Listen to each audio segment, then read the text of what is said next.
Hey guys, it's Sarah and I'm here with the Top 5 Wednesday for this week. Top 5 Wednesday is a video series that was created by Ginger Reads Laney. So I will include a link to her channel as well as the Goodreads group if you guys want to get in on the fun.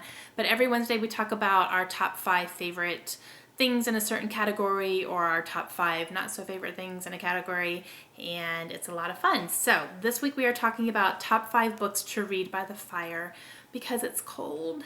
It's December and it's cold. So I have picked some of my favorite books that I have remembered reading and just absorbing them, just loving.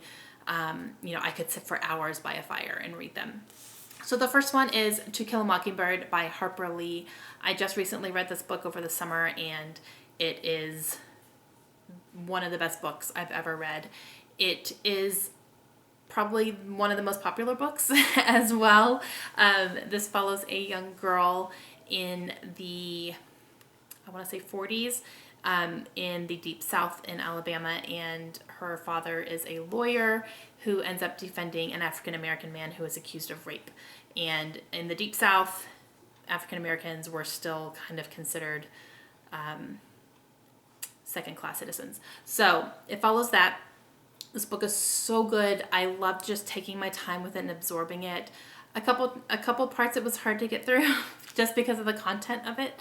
It was very heavy and just kind of heartbreaking, but yeah, just one of the best books I've ever read.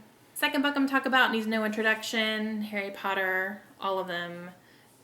Just give me the entire 7-book series and I will sit by a fire and not get up until I have finished it. Harry Potter all the way. Just completely get lost in it. Yes, please. Okay, so the third book I'm choosing is 1,000 Splendid Suns. This is written by Khaled Hosseini.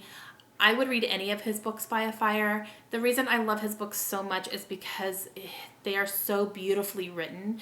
Most of them are set in Afghanistan, and just the way that he describes the setting and the country and the sunsets, and just like I literally felt like I was there. Even if I didn't really necessarily want to be there because of things that happened in this book, but I felt like I was there. This has been my favorite of his so far, and I hope he writes more because I would pre-order it in an instant. But just, yeah, his writing is absolutely just beautiful, and I could definitely picture myself curled up under a blanket just reading these.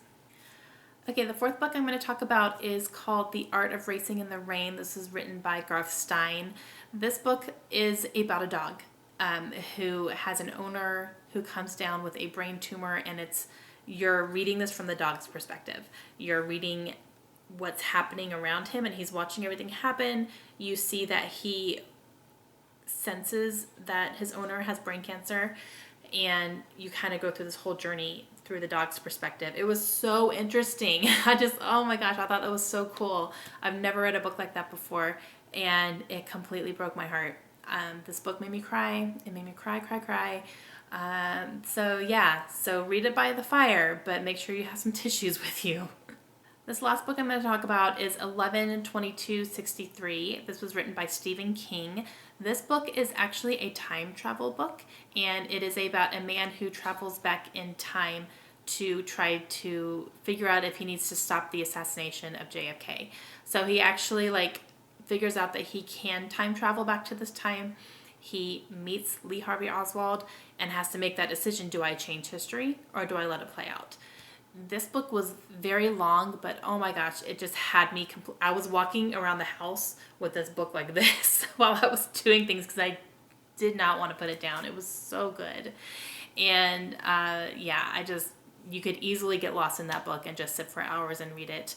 And this is actually being turned into a miniseries on Hulu, so I'm excited. I think that comes out I think it starts in January. I'm pretty sure. I've seen trailers for it already, so look up the trailer.